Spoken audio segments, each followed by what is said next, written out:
Want to start using Paramount Plus, but not sure how?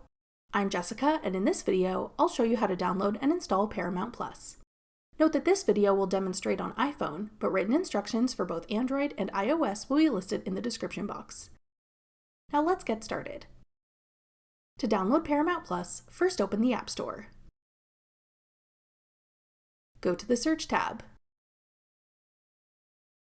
Then type in Paramount Plus at the top.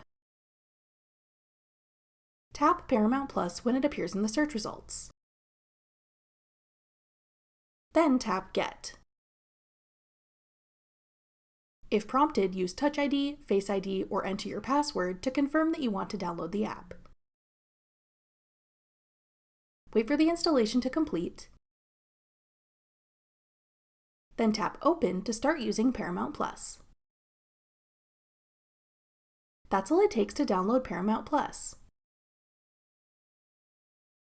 If you want to try another streaming app, check out this video to learn how to get the Netflix app next. Click the video on your screen now to watch. Thanks for watching. If you found this video helpful, we'd love it if you'd hit the like button below and subscribe to our channel. We put out great new tech tutorials like this one every day.